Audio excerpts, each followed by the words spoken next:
Bonjour à toutes et à tous. Nous sommes très heureux de vous accueillir pour cette troisième webconférence du MOOC, de la quatrième session du MOOC, dont le titre ce soir est Vivre avec le myélome au quotidien et qui correspond, comme vous le savez, pour ceux d'entre vous qui suivent le MOOC, correspond à l'un des modules. Voilà.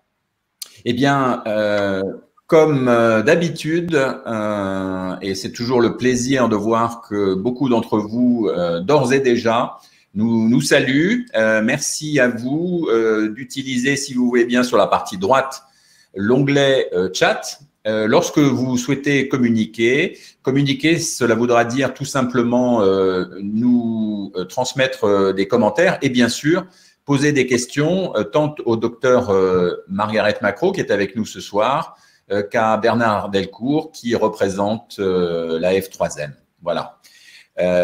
Vous nous dites bonjour de Narbonne, de l'Essonne, de Charente, de La Rochelle, de Paris aussi, etc., etc. Bonjour aux habitués, ce qui me permet, au nom de la F3M, de vous remercier sincèrement pour votre fidélité à ces rendez-vous de webconférence. Voilà, donc n'hésitez pas à continuer. Je vois que vous êtes nombreux à le faire et je voudrais simplement vous demander tout au long de l'intervention du docteur Macro, qui sera entrecoupé de questions-réponses, eh bien de ne pas hésiter à les poser à travers le chat dès à présent si vous le souhaitez. Voilà. Donc nous avons avec nous le docteur Margaret Macro qui également est fidèle à l'accompagnement du MOOC et des webconférences et qui est présente eh bien, dans son bureau au CHU de Caen. Nous avons Bernard Delcourt qui nous apportera également quelques informations importantes concernant l'actualité de l'association. Et puis pour notre part, avec Audrey, nous vous assistons et jouerons en quelque sorte le monsieur loyal. Voilà. Alors, je passe tout de suite la parole à Bernard Delcourt pour nous donner les actualités de la F3M. Bon, bonsoir à tous et à toutes. Écoutez, je vous salue tout particulièrement. J'ai vu qu'il y a un certain nombre de tuteurs qui sont présents dans cette webconf. Joël, Hélène, Patrick, j'en ai certainement oublié, donc que je salue tout particulièrement et leur remercie pour leur engagement au sein de ce MOOC. Alors l'actualité pour la F3M, c'est la satisfaction de voir le dossier d'Arzalex progresser. Hein, les arrêtés officialisant la commercialisation du Darzalex en association sont parus au journal officiel. Donc, ce médicament est dès à présent disponible pour les malades en chute qui ont besoin de ce médicament d'association avec d'autres. Nous n'avons pas eu de réponse officielle à notre nouveau courrier adressé à la ministre concernant la situation des malades bénéficiant du Darzalex en monothérapie. Mais je dirais qu'on est confiant puisqu'il existe des solutions sur le terrain, enfin, Margaret Macro pourra l'évoquer, pour assurer la continuité d'accès au Darzalex pour ces malades. Mais pour la bonne forme, on aimerait bien avoir une réponse officielle des autorités de santé, puisque c'est bien d'arrêter une ATU, mais lorsque les malades qui bénéficient d'un médicament dans une indication donnée et que ça fonctionne correctement, il est incorrect d'arrêter la mise à disposition de ce médicament. Voilà ce que je peux vous dire en matière d'actualité. Merci beaucoup. Nous allons poursuivre avec l'actualité de la quatrième session du MOOC. Le nombre de participants, et nous tenons vraiment à vous remercier, continue de progresser, même si, comme vous le savez, cette quatrième session arrivera à son terme le 30 juin. Nous accueillons toujours de nouveaux arrivants. Et vous savez que la particularité de ce MOOC, eh bien, c'est que vous n'êtes pas obligé de réaliser toutes les étapes en séquence. Voilà. Donc, quelqu'un qui arriverait aujourd'hui aura à sa disposition le module 1, le module 2, le module 3 et le module 4 qui a été ouvert le 14 juin, mais sans obligation de réaliser toutes les étapes. Cela dit, nous vous incitons, nous vous encourageons même, d'une part, à réaliser effectivement ces étapes, puisque le parcours pédagogique a une continuité et un suivi longitudinal qui a été pensé dans ce sens-là. Et puis, ça permet également à ceux qui le souhaitent d'obtenir un certificat d'obtention de formation, en quelque sorte, si on peut s'exprimer ainsi, ou plus simplement, tout simplement, le certificat du MOOC. Ça a aussi une grande vertu qui est, et je tiens aussi à vous remercier, beaucoup d'entre vous ont rempli un questionnaire en début de MOOC, questionnaire qui a vocation à identifier les connaissances, les compétences en quelque sorte, ce que je sais faire par rapport à ma maladie, et puis aussi un certain nombre d'éléments qui ont plus trait au savoir-être. Et vous êtes très nombreux à les avoir remplis. Le fait d'aller à la fin de ce MOOC, et en particulier au module 5, vous permettra de le remplir à nouveau et de pouvoir mesurer en quelque sorte une auto-évaluation de vos progrès accomplis pendant toute cette session. C'est quelque chose qui est très prisé et qui a une vertu non seulement pédagogique, mais aussi pour vous de pouvoir vous aider dans cette progression. Et comme le soulignait Bernard, une fois de plus, les tuteurs sont là, et à travers tous les commentaires, on en voit ici près de 1500. C'est vraiment presque un record sur une session. Cela veut dire qu'il y a beaucoup d'échanges, que ces échanges sont nourris, précieux. Et une fois encore, merci à vous, et puis merci aux tuteurs de donner de leur temps avec beaucoup de sens de l'écoute et de l'empathie. Voilà. Donc, eh bien, je me répète, le module 4 a ouvert le 14 juin. Il concerne les relations avec l'entourage, et ils donneront lieu à une webconférence dont nous vous donnerons la date en fin de session de cette webconférence. Voilà. Eh bien, nous allons passer maintenant la parole au docteur Margaret Macro pour une dizaine de minutes environ sur le premier sujet qui concerne la douleur, qui revient à travers vos commentaires de manière nourrie. Et puis ensuite, nous aurons une session de questions-réponses qui sera modérée par Bernard Delcourt. Et dans un deuxième temps, eh bien, nous aborderons avec le docteur Macro le sujet de la fatigue. Donc, docteur Macro, c'est à vous. Et merci d'être avec nous. Merci Hervé, et bonsoir à toutes et à tous, aussi bien aux fidèles depuis le début du MOOC qu'aux nouveaux arrivants. Donc, comme on vous l'a dit, les sujets de ce soir seront la douleur et la fatigue, donc deux maîtres symptômes de cette maladie. On va commencer bien sûr par la douleur. Avant d'aborder le sujet de la douleur liée au traitement, je pense qu'il faut quand même redire un mot de la douleur liée à la maladie, puisque c'est une maladie qui est douloureuse, c'est une maladie qui touche la moelle osseuse et donc les os, et 70% des patients, donc 7 sur 10, ça n'est pas négligeable, ont, dès l'entrée de la maladie ou au cours de l'évolution, des douleurs osseuses liées au myélome. Donc ces douleurs sont bien sûr sensibles au traitement, et c'est même un des symptômes principaux de les voir disparaître. Donc c'est un témoignage de l'efficacité du traitement. Mais certaines douleurs liées à cet affaiblissement osseux, à cette décalcification, ne pourront jamais disparaître complètement, puisque la mécanique de l'os est modifiée par la maladie. Et même si la maladie n'évolue plus du tout, que le patient est en rémission complète, les douleurs peuvent persister parce que l'os a été modifié et qu'il est fragile. Donc il y a des douleurs de microfractures, des douleurs, par exemple, du rachis, qu'on fait un effort, qu'on le sollicite, qui doivent être prises en compte, mais qui ne pourront pas être totalement supprimées si la maladie a fait perdre beaucoup de masse osseuse.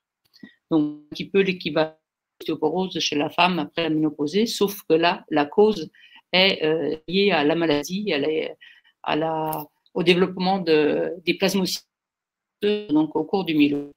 Donc, si vous n'avez pas de questions sur la douleur liée à la maladie, qui elle est bien connue, qui est expliquée, qu'on peut en plus contrôler avec le traitement spécifique de la maladie, c'est-à-dire les chimiothérapies, les thérapies ciblées, si on veut, que sont les IMID, la cortisone à forte dose, on peut aborder tout de suite le sujet de la douleur liée au traitement, enfin des douleurs, puisqu'il y en a de plusieurs types.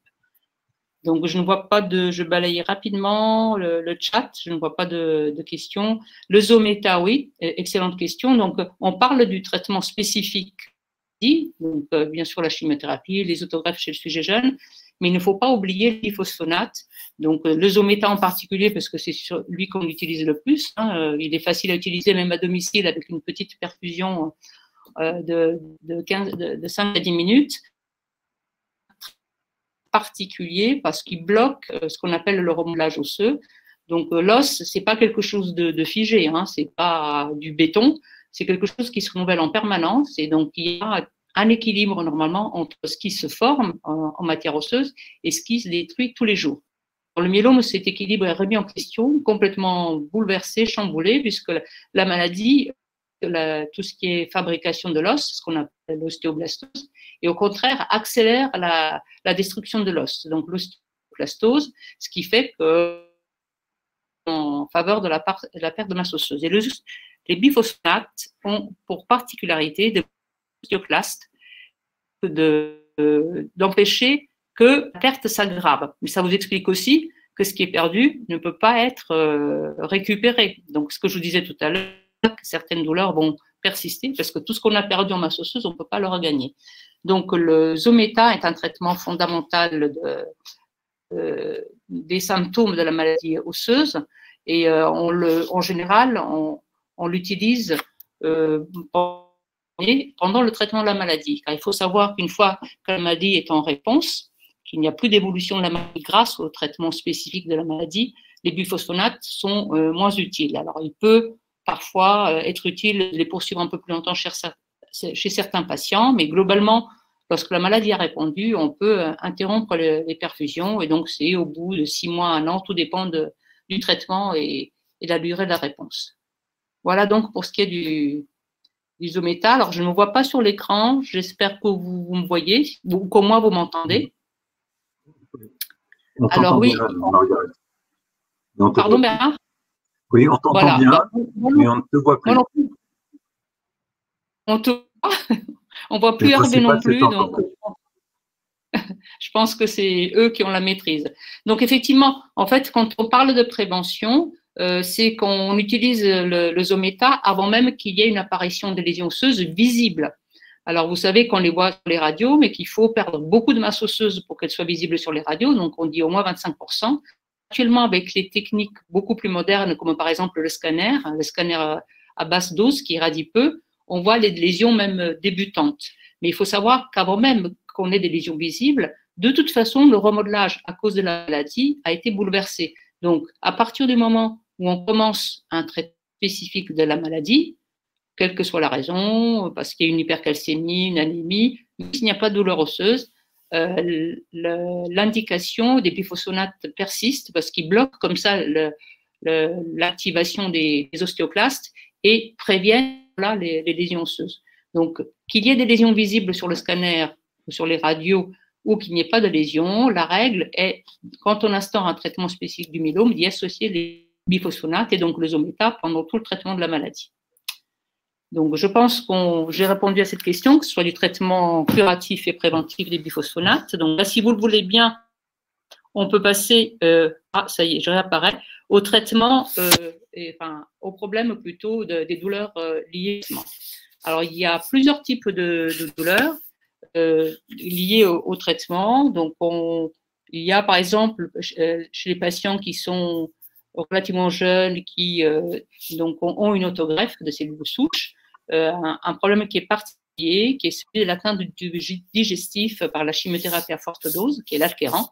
Et donc, on voit beaucoup moins qu'avant ce qu'on appelle une inflammation du tube digestif, qui commence par la bouche, c'est dans la bouche, parce que l'épithélium du tube digestif est quelque chose de fragile et que le melphalan ou l'Alkéran à forte dose l'attaque. Donc, on a une desquamation, une inflammation, et cette mucite peut être très importante au point qu'elle altère le goût et que l'alimentation du poids est possible et donc, le patient peut perdre ainsi du poids.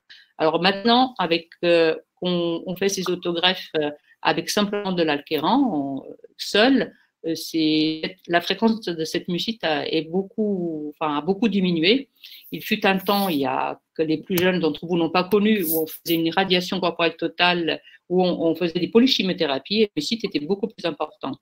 Mais il faut savoir que chez certains patients, c'est un effet secondaire important qui peut donc laisser un très mauvais souvenir de l'autogreffe, parce qu'en plus de la mucite en haut, il peut y avoir de la diarrhée, donc en bas du tube digestif, et donc avec un amaigrissement, une fatigue qui seront plus difficiles après à récupérer en post-autogreffe. Donc ça, c'est pour la mucite, pas vraiment de traitement spécifique.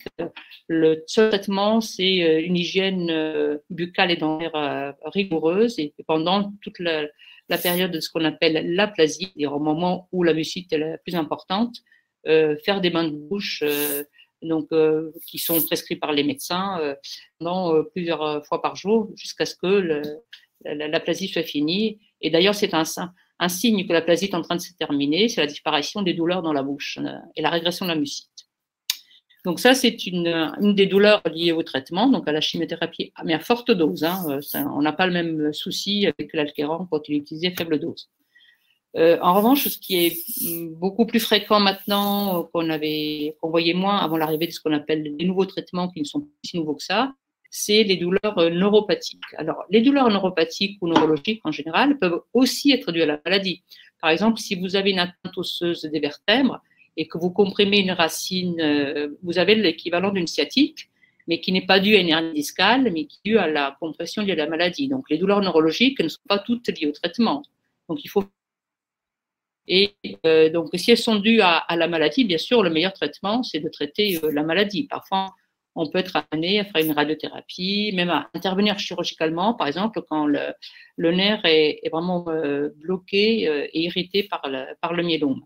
Et si on revient uniquement aux neuropathies liées au traitement, elles sont dues pour l'essentiel maintenant à une classe de médicaments qui s'appelle les inhibiteurs du protéasome, et surtout, le premier d'entre eux, qui est maintenant un vieux médicament, si on peut dire, c'est le bortezomib Uvelcad, qu'on donnait au début par voie intraveineuse, avec une fréquence importante des neuropathies, même des neuropathies sévères, ce qu'on appelle de stade 3, voire 4, puisqu'on les voyait chez 30% des patients.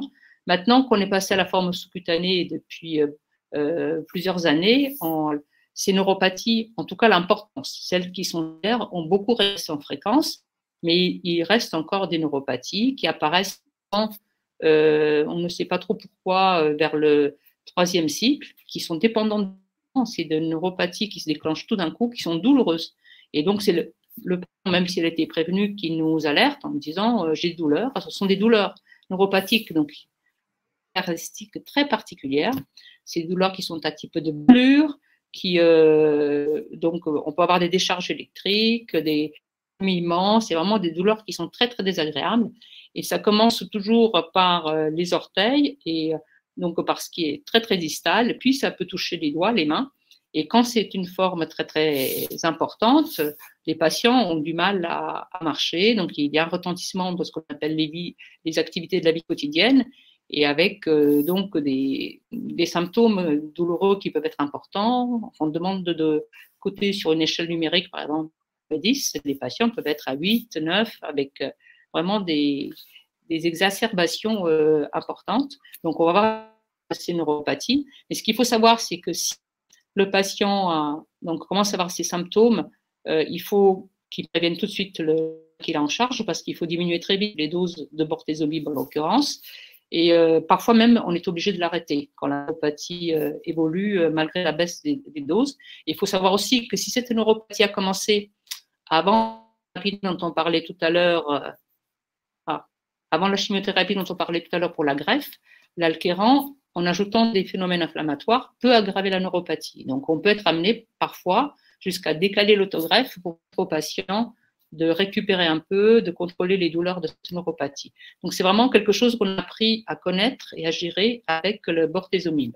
Alors, les nouveaux protéasomes, eux, ont été développés justement parce qu'ils donnent notamment moins de complications neurologiques. Et donc, vous avez entendu de l'ixazomib ou l'inlaro qu'on peut utiliser maintenant dès la première chute, qui est un inhibiteur du protéasome oral, et le perfilzomib qu'on utilise aussi depuis quelques années, qui lui est un inhibiteur du protéasome qui se donne par infusion et donc à l'hôpital de jour. Donc, on a moins de complications, donc c'est statistique, mais ça ne veut pas dire qu'un patient qui prend l'ixazomib ou qui est traité par carfilzomib ne fera jamais de neuropathie. Donc ça, c'est vraiment la classe des inhibiteurs du protéasome qui est la principale pourvoyeuse de ces neuropathies liées au traitement. Il faut savoir que ça peut exister aussi avec les immunomodulateurs. Donc, le plus connu et le plus ancien d'eux, c'est le thalidomide, donc, qui est malheureusement célèbre parce qu'il a été donné donc, aux femmes enceintes dans les années 60 avec des malformations qui ont fait que maintenant toute la classe des IMID est sous une surveillance très rigoureuse. C'est une prescription hospitalière, il faut former les patients qui doivent signer un accord de soins. Et tout ça, donc ça a commencé avec le thalidomide. Et le thalidomide a donné, parce qu'on le donnait à forte dose initialement, on a commencé à s'en servir dans le myélome, et donc c'était à la fin des années 90, des neuropathies, mais qui sont différentes de celles du Velcade, parce qu'elles ne font pas mal. C'est des neuropathies qui sont très, très sournoises, qui s'installent avec des fourmillements aussi, mais c'est plutôt des pertes de sensibilité. Et donc, les patients ne s'en rendent pas compte initialement, mais ils peuvent lâcher des objets, avoir du mal à sentir le sol sous les pieds, ça peut provoquer des chutes. Et contrairement aux neuropathies et aux douleurs des inhibiteurs du protéasome, ces neuropathies-là ne régressent pas et sont dues vraiment à l'accumulation du traitement. C'est-à-dire, plus on a un traitement prolongé avec le thalidomide, plus on risque statistiquement d'avoir une neuropathie, alors qu'avec le Velcade, c'est la loi du tout ou rien, et c'est vraiment patient dépendant. On n'a pas encore trouvé les mécanismes qui la favorisent. Donc ça, c'est les neuropathies. Le Revlimid, là encore, comme le ixazomib et le carfilzomib, a été développé parce qu'il ne provoque pas de neuropathie, en tout cas pas du tout à la même fréquence, à la même sévérité que le thalidomide, mais peut lui aussi parfois donner des neuropathies, surtout s'il est associé, par exemple, au Velcade. Parfois, on a du mal à faire la part des choses entre le Velcade et le Revlimid. Donc, c'est vraiment ces deux classes qui sont responsables des neuropathies. Alors, en ce qui concerne le traitement, comme je vous disais, c'est des douleurs particulières, et donc le traitement est un peu particulier. On peut bien sûr avoir recours au traitement, au calmant classique habituel, tel que le paracétamol, mais souvent, ça n'a pas une efficacité spectaculaire. On peut passer à ce qu'on appelle le palier 2, qui est le tramadol, je vois citer le topalgique, enfin toutes avant la morphine. Ça peut soulager, mais ce n'est pas les traitements qui sont les plus efficaces. Même la morphine a du mal à soulager les douleurs neuropathiques. On a plutôt recours à des traitements spécifiques qu'utilisent beaucoup les neurologues. Donc, par exemple, on utilise des antidépresseurs, le Laroxyl, qui agissent sur la douleur neuropathique. La gabapentine aussi, qui est utilisée par les neurologues, qui peuvent agir sur la douleur neuropathique. Quand on voit qu'on a du mal à contrôler la douleur, ça arrive dans un certain nombre de cas, on fait appel aux équipes mobiles pour qu'ils nous conseillent. Donc, et si la morphine, la gabapentine, les antidépresseurs ne suffisent pas, il y a des techniques particulières. Par exemple, on peut être amené à faire de l'électrostimulation dans le centre antidouleur donc prescrite par l'équipe mobile, voire des techniques un peu qui semblent particulières, barbares. On applique des patchs de capsaïcine. La capsaïcine est le principe actif qui est dans le piment, donc ça s'appelle le cutensa dans le commerce. Et donc, c'est des patchs qui appliqués dans une recrudescence initialement de la douleur, puis qui peuvent soulager. Mais chaque patient réagit de façon différente à ces douleurs, et donc il faut trouver le traitement qui va le mieux améliorer le patient particulier. On ne peut pas donner des règles générales. Des patients qui seront améliorés avec le Lyrica, la gabapentine, d'autres plus avec la morphine, d'autres avec l'électrostimulation.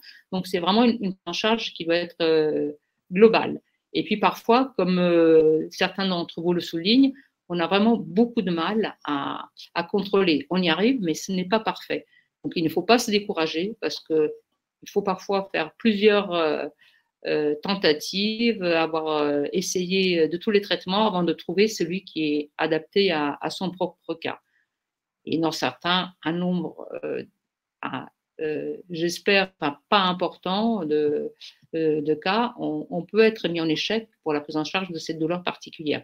Il y a aussi les techniques non médicamenteuses, hein. On va peut-être en reparler tout à l'heure, mais c'est vrai que tout ce qui est, par exemple, hypnose, auto-hypnose peut être aussi utilisé. Il y a des patients qui sont très sensibles et maintenant, presque dans tous les services, dans tous les hôpitaux, on a des personnes qui interviennent, qui dépendent ou non de l'équipe mobile de la douleur, qui peuvent prendre en charge par des techniques non médicamenteuses ce genre de douleur. Et l'hypnose, l'expérience qu'on en a en tout cas dans le service est bonne, mais il faut qu'elle soit manipulée par des personnes qui ont acquis les compétences et l'expérience pour l'utiliser. Alors, je vois une question. Est-ce que c'est le Velcade qui entraîne les neuropathies? Dans certains cas, oui. Comme je vous le disais, c'est le principal inhibiteur du protéasome. C'est avec lui qu'on a appris à connaître en tant que médecin et à subir en tant que patient, donc les neuropathies. L'acupuncture peut marcher aussi, bien sûr. C'est quand je parlais des techniques, donc l'électrostimulation, ça peut faire partie des techniques extra-médicamenteuses, on va dire. Ça marche bien, surtout dans les douleurs après un zona, par exemple, ce qu'on appelle les séquelles douloureuses post-zoostériennes. L'acupuncture donne de bons résultats. Alors, le cannabis médical pourra peut-être être utilisé, on espère, dans les douleurs liées au traitement, mais il faut que ce soit des douleurs plutôt chroniques et, disons, un peu stabilisées, hein, je pense, dans l'indication du cannabis. Les douleurs neuropathiques qui sont vraiment rebelles et qui évoluent par à-coups, qui sont lancinantes, avec des brûlures, je ne suis pas sûre que ce soit la meilleure indication. Voilà, je vois quelqu'un qui pratique l'auto-hypnose et qui l'a beaucoup aidé. C'est vrai que nous, on a des résultats qui sont vraiment encourageants. Alors après, encore une fois, il faut y être sensible, ça dépend vraiment du patient. Surtout en auto-hypnose, on apprend à gérer soi-même la douleur. Ça peut marcher aussi, par exemple, pour les nausées, les vomissements. Et c'est avec quelqu'un de formé. Nous, on a une personne, par exemple, qui passe une fois par semaine dans le service et qui propose ses services. Et il est rare que les patients refusent, qu'ils soient mécontents des résultats. Voilà. Donc, on a parlé de la mucite, on a parlé de neuropathie. Je ne sais pas si vous avez des questions particulières sur les neuropathies, en tant que symptômes, ou les neuropathies, leur prise en charge médicamenteuse ou non.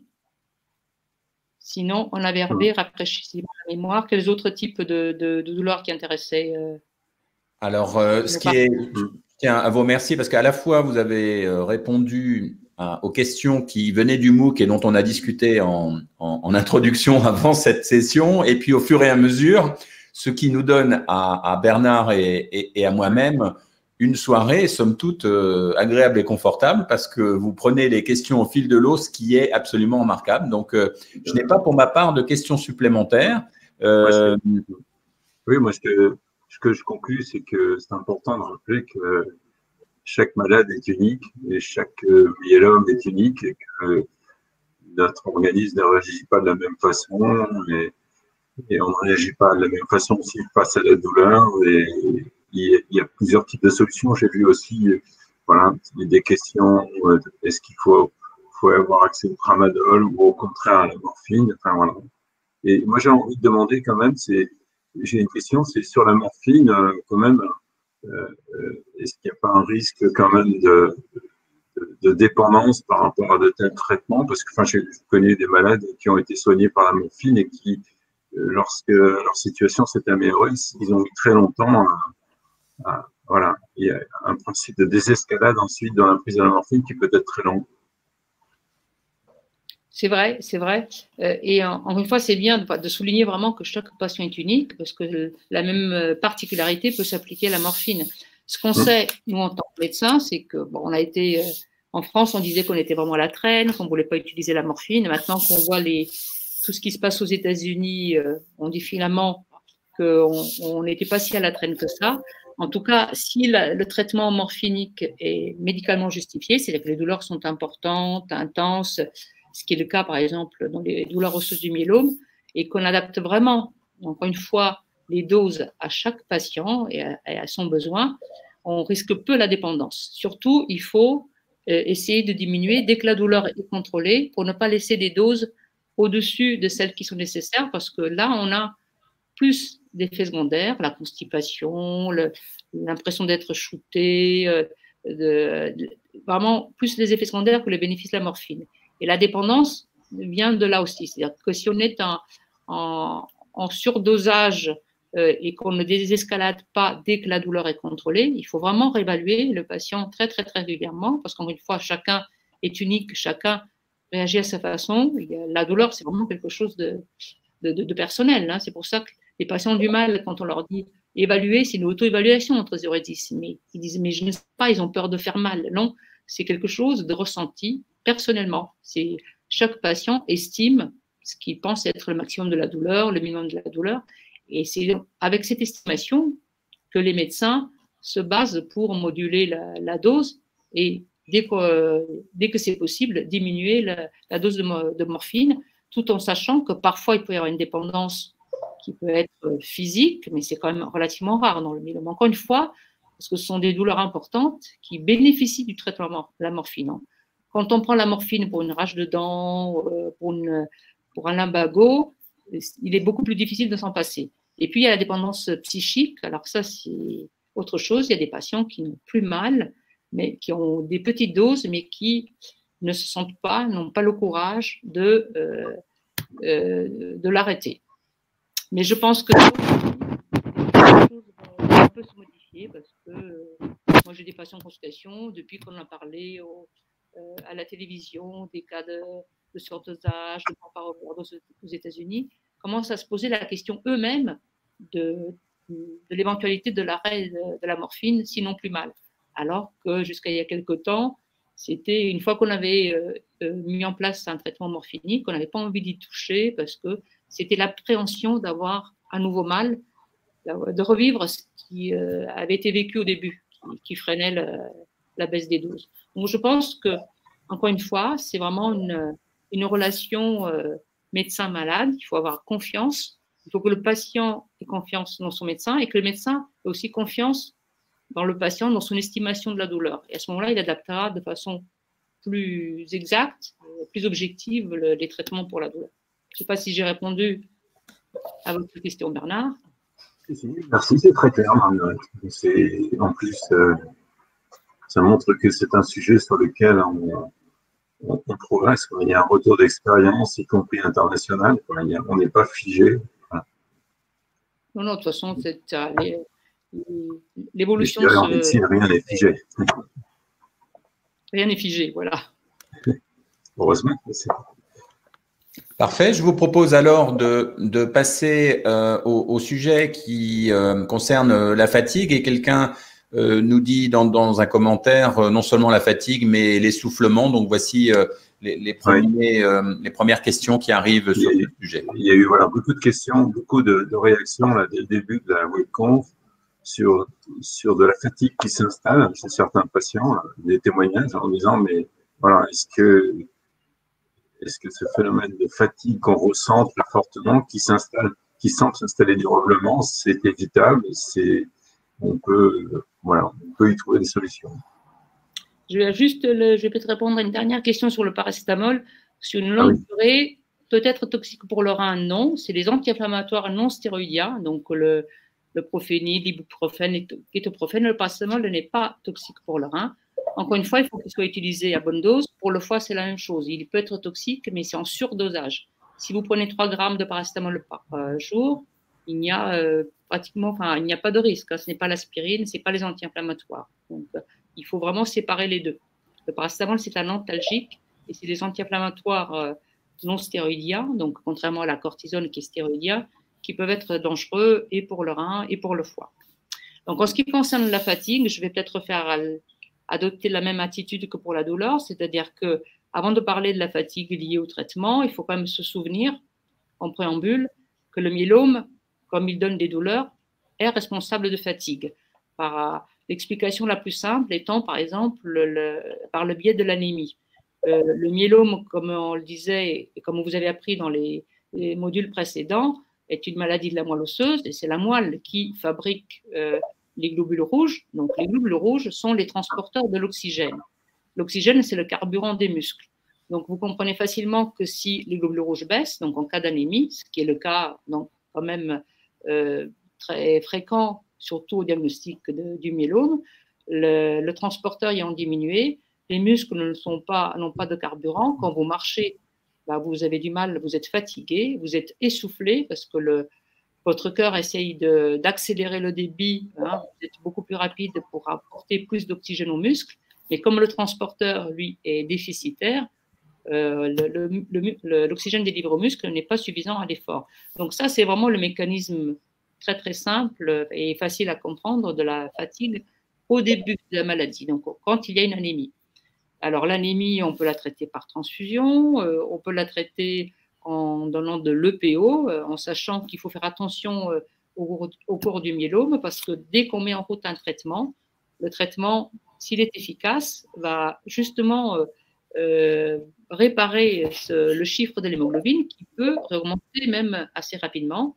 Et si vous savez très bien, parce que vous en avez entendu parler au cours du dopage, si on continue à utiliser l'EPO alors qu'on n'en a pas besoin, c'est-à-dire qu'on a un chiffre d'hémoglobine qui est normal, on bascule sur le versant effet secondaire et on augmente le risque de phlébite, de thrombose, qui est déjà un risque inhérent au myélome. Mais si vous rajoutez de l'EPO alors qu'on n'en avait plus besoin, ce risque est augmenté. Donc, ça, c'est l'anémie. Mais, donc, malgré la correction de l'anémie, parce que vous avez un traitement qui est efficace, vous continuez à vous sentir fatigué. Alors, il y a la fatigue qui est liée aux traitements eux-mêmes. On sait que certains médicaments, certaines classes de médicaments peuvent entraîner de la fatigue. Et il y a, par exemple, on parlait du thalidomide tout à l'heure, le thalidomide, quand on le donne le soir parce qu'il a été prescrit, je vous disais, dans les années 60 comme sédatif. Donc, qui dit sédation dit fatigue. Hein, c'est le symptôme principal. Donc, le Revlimid, donc, qui est la deuxième génération, puis après, on a eu l'Imnovid qui est arrivé, donne beaucoup moins de fatigue, mais au long cours, on peut très bien avoir des patients qui se plaignent d'être fatigués quand ils prennent du Revlimid au long cours, et notamment quand ils ont, par exemple, du Revlimid entretien. Ils n'ont plus la dexaméthasone, donc la cortisone à forte dose pour les booster, parce que la cortisone est quand même un dopant, et du coup, la fatigue est ressentie de façon beaucoup plus nette hein, quand on a du Revlimid tout seul. L'Imnovid semble donner moins de fatigue, mais il y a certains patients, encore une fois, c'est une réaction qui est une susceptibilité qui est individuelle. Il y a des patients qui sont épuisés quand ils prennent de l'Imnovid. Donc, il faut écouter, il faut savoir réduire les doses. Ce sont surtout ces traitements-là qui sont pourvoyeurs de fatigue. Alors, après, il y a la fatigue liée au traitement. Justement, on parlait de la morphine tout à l'heure. Si on prend de la morphine à bonne dose, au-delà de ce qui est nécessaire pour contrôler la douleur, ben, on peut être fatigué, on a l'impression d'être shooté. C'est aussi lié au traitement. Mais encore une fois, c'est vraiment les imides. Et puis, ça, c'est la fatigue, on va dire, physique.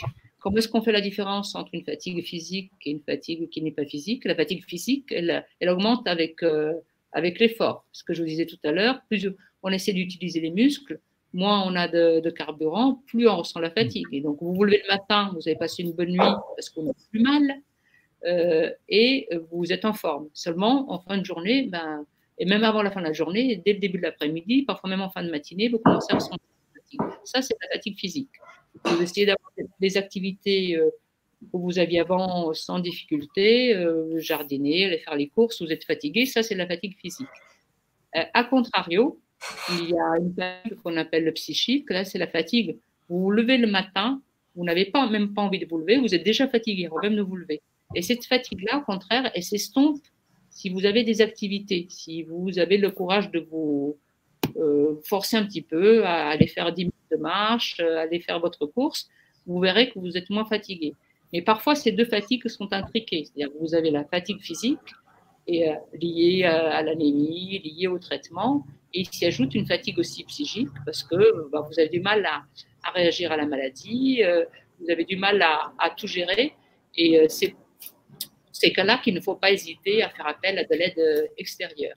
Donc, c'est parfois difficile de séparer les deux, encore une fois, de faire la part des choses, mais autant on peut agir sur l'anémie, on peut éventuellement agir sur les effets secondaires du traitement, tout en sachant que si un traitement est efficace, on aura un peu de mal en tant que médecin à diminuer les doses, parce que nous, on dit la fatigue, d'accord, mais on préfère d'abord donner la priorité à l'efficacité du traitement et gérer les effets secondaires dans un deuxième temps, une fois qu'on a eu déjà l'efficacité vis-à-vis de la maladie.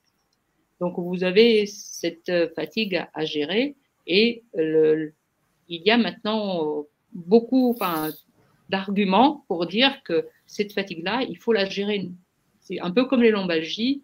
Ce n'est pas en se mettant au repos ou en ne faisant rien, mais c'est au contraire en ayant une activité physique, mais adaptée. C'est pour ça qu'on appelle l'activité physique adaptée WAPA, qui est adaptée à chaque patient, donc qui doit être modulée en fonction des besoins, en fonction des possibilités, notamment par exemple la douleur. Si c'est un patient qui a déjà des problèmes de douleur osseuse, qui dort mal la nuit, il est évident qu'il sera plus fatigué que quelqu'un qui n'a pas de douleur, qui dort bien la nuit, mais qui se réveille fatigué alors qu'il a bien dormi. Donc, il faut prendre en compte tous les aspects de la fatigue physique, la fatigue psychique, rechercher quand même déjà des causes. Donc, en premier lieu, je vous ai dit l'anémie, en premier lieu, le fait de mal dormir à cause des douleurs, en premier lieu, des médicaments qui peuvent favoriser la fatigue. Et une fois qu'on a cerné toutes ces causes potentielles, qu'on les a prises en charge, ben, il restera une partie de fatigue inexpliquée, qu'on peut appeler de la fatigue morale, qu'on peut appeler sous différents termes, et qui devra être aussi prise en charge parce qu'elle aussi, elle est responsable d'une altération de la qualité de vie. Hein. Elle fait partie des scores de la qualité de vie. Il y a la douleur, mais aussi la fatigue. Et donc, là, il y a maintenant, dans tous les centres, pratiquement, il y a des médecins, rééducateurs, réadaptateurs qui sont formés. Et donc, il y a aussi ce qu'on appelle les coachs sportifs, mais qui doivent passer par une formation spécifique pour prendre en charge les malades du myélome et donc pouvoir les faire travailler, encore une fois, adapter l'exercice, l'activité physique à ce qu'ils peuvent faire, aussi bien pour contrôler les douleurs que pour gérer la fatigue. Et il y a quelque chose, une activité qui est très très simple, qu'on peut faire même sans coach sportif, qui est la marche sur terrain plat, dans un cadre agréable. Tout le monde, même les patients les plus douloureux, bien sûr, une fois que les douleurs ont été contrôlées au maximum, peuvent marcher. Donc au début, ce sera 5 minutes, puis ce sera 10 minutes, puis un quart d'heure. L'important, c'est de le faire progressivement, sur un terrain qui n'expose pas à des chutes et donc à des accidents, et 3, dans un cadre qui est agréable, parce que ça enverra des retours positifs et le patient oubliera pendant un certain temps au moins la maladie. Donc la CAMI, c'est fait pour ça. Après, il y a en dehors de l'activité, il y a le sport. Ça, c'est déjà l'étape, disons, au-dessus. Ce n'est pas la même attitude qu'on aura vis-à-vis, par exemple, d'un patient de 75 ans qui veut reprendre une activité physique, donc pouvoir être autonome, aller faire les courses, marcher, se faire plaisir par des promenades. Et puis un jeune qui était sportif, qui était marathonien avant la maladie et qui veut reprendre vraiment une activité sportive. Donc il faut savoir que dans ces cas-là, il faut quand même s'adresser à du personnel compétent. Toute activité physique et a fortiori tout sport n'est pas indiqué quand la maladie a touché l'os et qu'il a beaucoup fragilisé le squelette.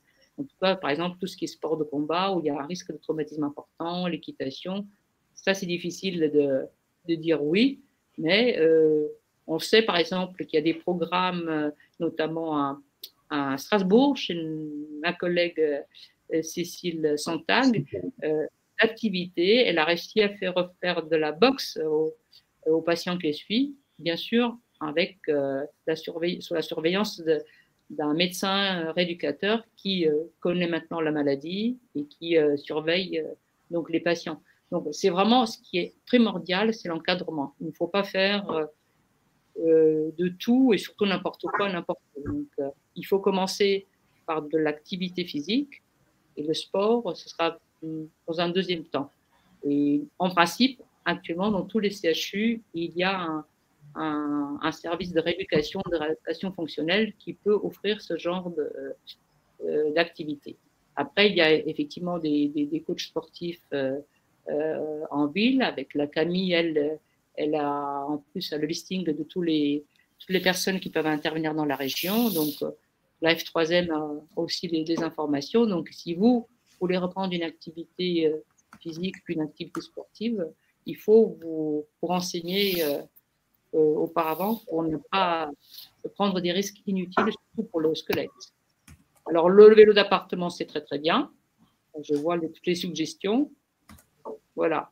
Alors, faire beaucoup de sport, c'est bien, mais il faut savoir, et c'est difficile à accepter, que les réserves ne sont pas les mêmes. De toute façon, il y a l'os, c'est sûr, il y a le squelette, il y a aussi des muscles. Hein. Quand on est passé par une autogreffe, quand on a dû limiter beaucoup ses activités, il y a un certain degré de ce qu'on appelle la désadaptation à l'effort. Les médecins adaptateurs connaissent bien ça, les médecins du sport aussi.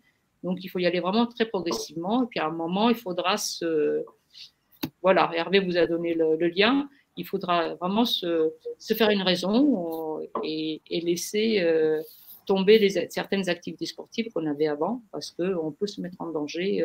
C'est bien de repousser ses limites, mais il faut aussi que ça reste un retour du plaisir, un retour à la qualité de vie et pas une mise en danger de sa santé. Voilà.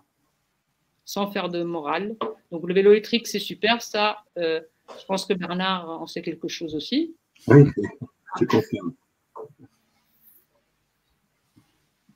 Donc, voilà, je ne sais pas si j'ai fait le tour sur la fatigue, parce qu'il y aurait encore peut-être d'autres choses à dire. Une question est venue sur les effets de la dexaméthasone. Oui. Et ce serait intéressant, je pense, que vous nous donniez des éléments complémentaires sur ce sujet. Alors, les effets de la dexaméthasone, en fait, ce sont des effets positifs dans la mesure où la cortisone en général, mais la dexaméthasone en particulier, stimule l'appétit.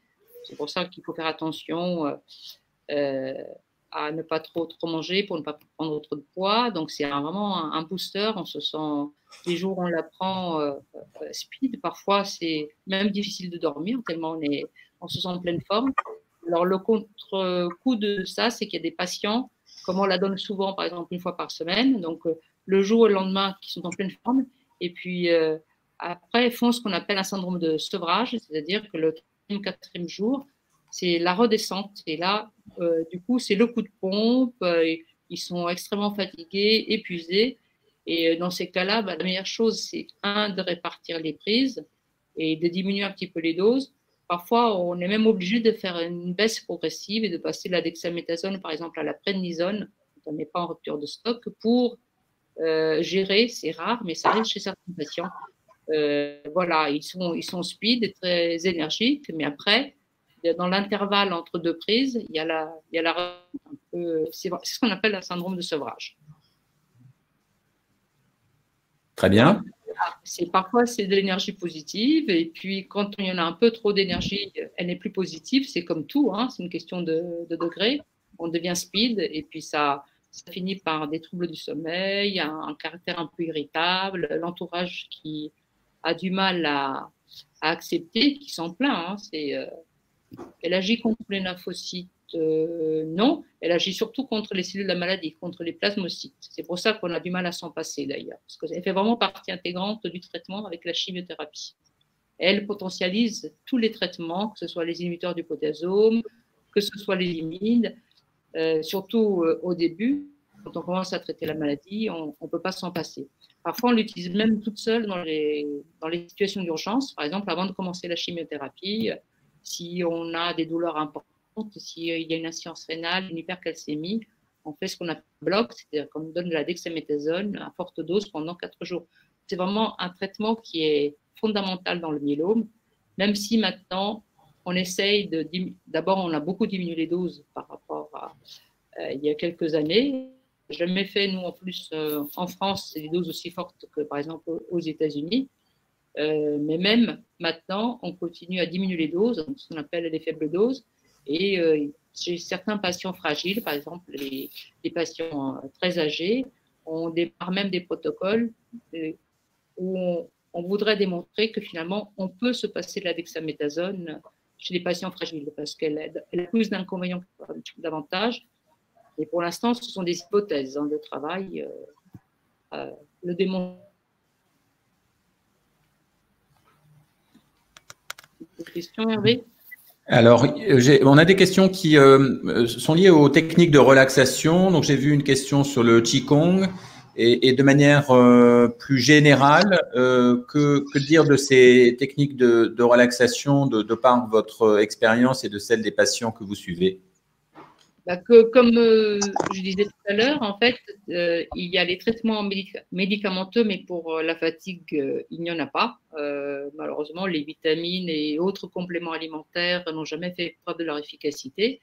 Et au contraire, les techniques non médicamenteuses, bah, la relaxation, le yoga, encore une fois, vraiment la gestion, l'autogestion du stress, l'auto-hypnose, ce sont toutes des techniques. Alors, chacun doit trouver la sienne. On ne peut pas généraliser, mais qui peuvent apporter beaucoup de bien-être, un bénéfice qui n'est pas négligeable. Il y a des techniques, il y a la musicothérapie, enfin, il y a plein de techniques maintenant. C'est quelque chose de très, très, très varié. Donc, il faut, encore une fois, trouver celle qui réussit le mieux personnellement. Et le Qigong, pourquoi pas. Encore une fois, le yoga maintenant qui est très répandu et pour lequel on peut trouver des enseignants qui sont solides, en tout cas, qui ont des compétences indiscutables, est la technique la plus répandue. Toute technique, encore une fois, est bonne à prendre. Il faut simplement savoir à qui on s'adresse pour que ce ne soit pas, on va dire, du charlatanisme et trouver la technique qui nous convient le mieux en tant que personne, en tant qu'individu. Parfait. On a parlé d'acupuncture tout à l'heure. Qu'est-ce que vous pouvez peut-être nous dire sur ce sujet en particulier, si tant est qu'il y ait un commentaire ou un avis Pour la fatigue, je ne connais pas. En tout cas, je n'ai aucune expérience de l'utilisation de l'acupuncture dans la fatigue. Ce que je disais tout à l'heure, c'est que ça marche bien dans des douleurs neuropathiques, et notamment dans les douleurs après un sauna, qui sont des douleurs qui peuvent être vraiment très invalidantes. Ces douleurs neurologiques, encore une fois, très difficiles à supporter, à vivre au quotidien. Pour la fatigue, je n'en ai aucune expérience. Si quelqu'un a utilisé l'acupuncture pour l'asthénie, je ne peux pas répondre à cette question. Très bien. Très bien. Nous vous proposons, s'il y a d'autres questions, et là je m'adresse aux différents participants, de ne pas hésiter, que ce soit sur la douleur, la fatigue, la vie au quotidien avec le myélome, eh bien, profitez-en. Peut-être à ce moment-là, s'il n'y a pas… Alors, on voit quelques questions qui nous arrivent.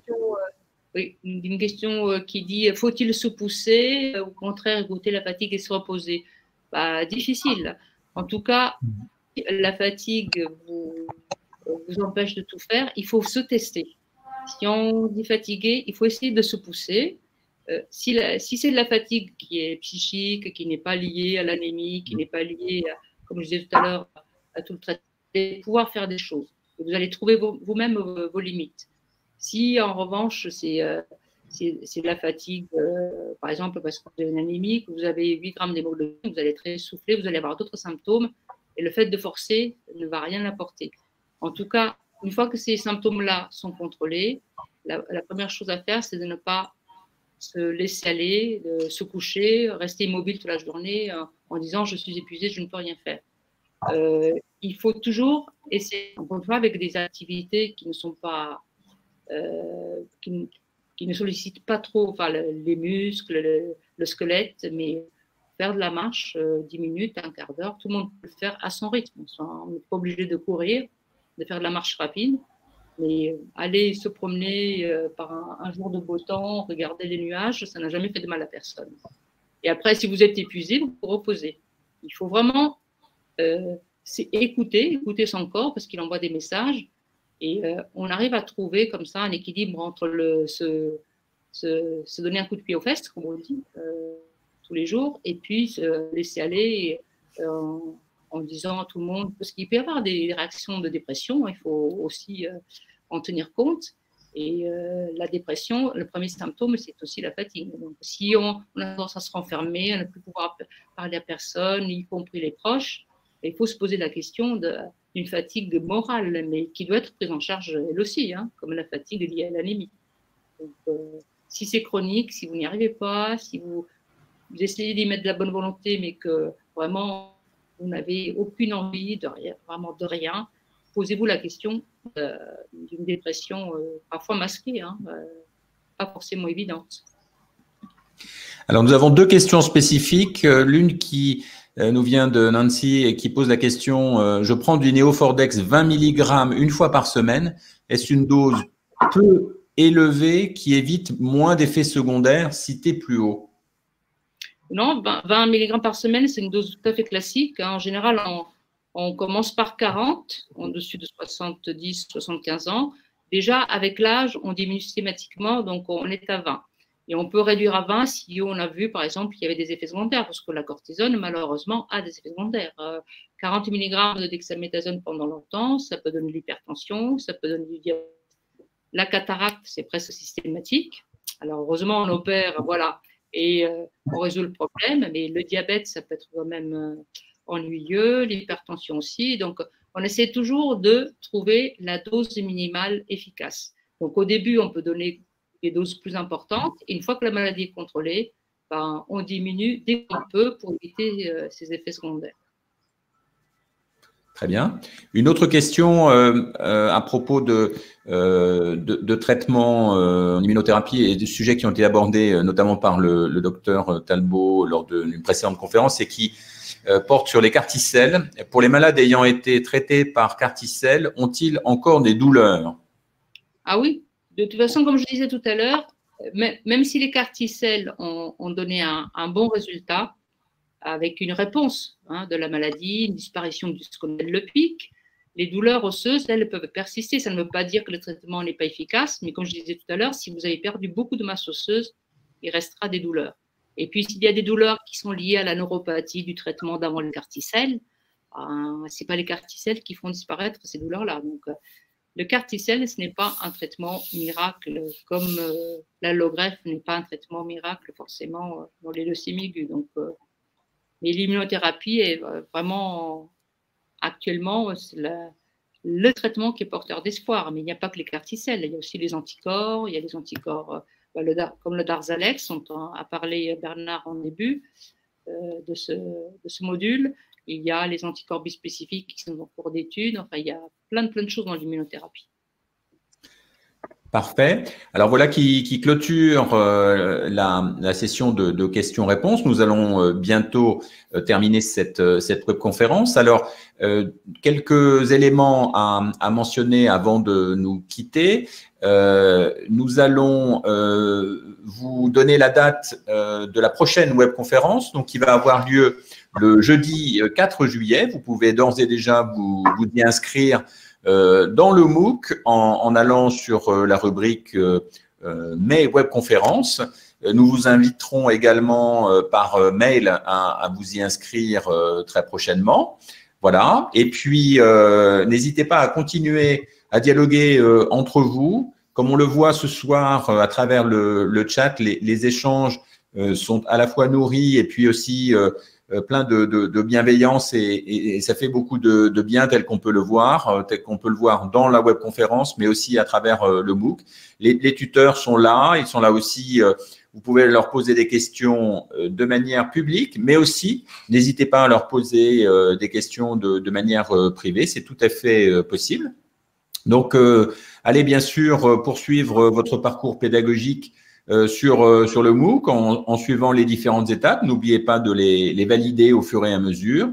Et puis, j'en profite pour maintenant aller vers la conclusion et proposer au docteur Macro de nous donner ces quelques mots de conclusion et puis aussi à Bernard après.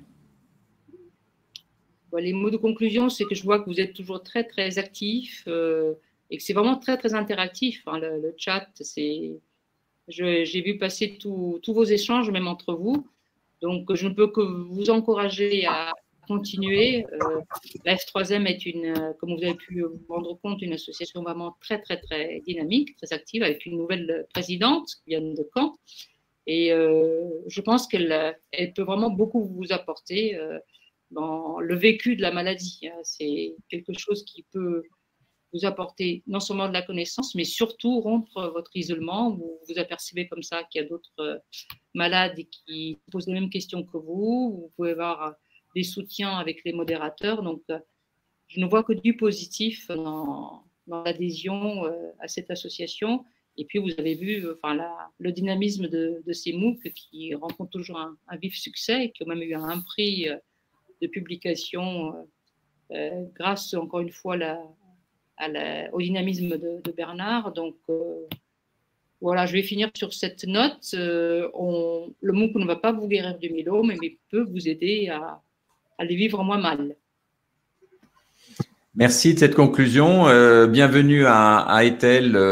Je vois quelques messages qui relayent ce que vous venez de nous indiquer, Dr Macro. Merci encore de votre disponibilité et puis pour la clarté de vos propos, pour la structure de votre présentation de ce soir. Bernard, le mot de la fin. Écoutez, moi, le mot de la fin, c'est j'ai quelques difficultés avec ma cataracte qui va bientôt être corrigée à suivre tous les commentaires. Vous me voyez me rapprocher de l'écran en permanence.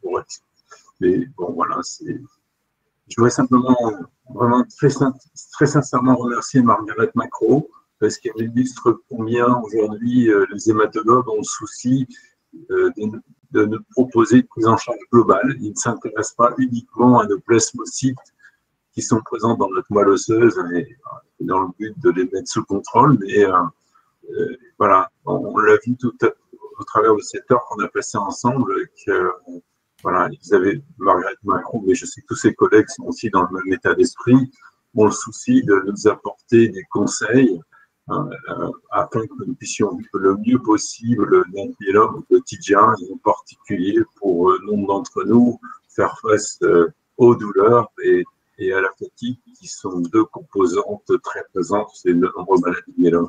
Encore merci à Margaret et à très bientôt pour la prochaine webconf, pour ceux qui pourront être présents donc début juillet. Et merci à Hervé pour toute l'organisation et la logistique qu'il met en place. Très bien, merci à tous et bonne soirée, bon appétit et à bientôt. Au revoir. Au revoir.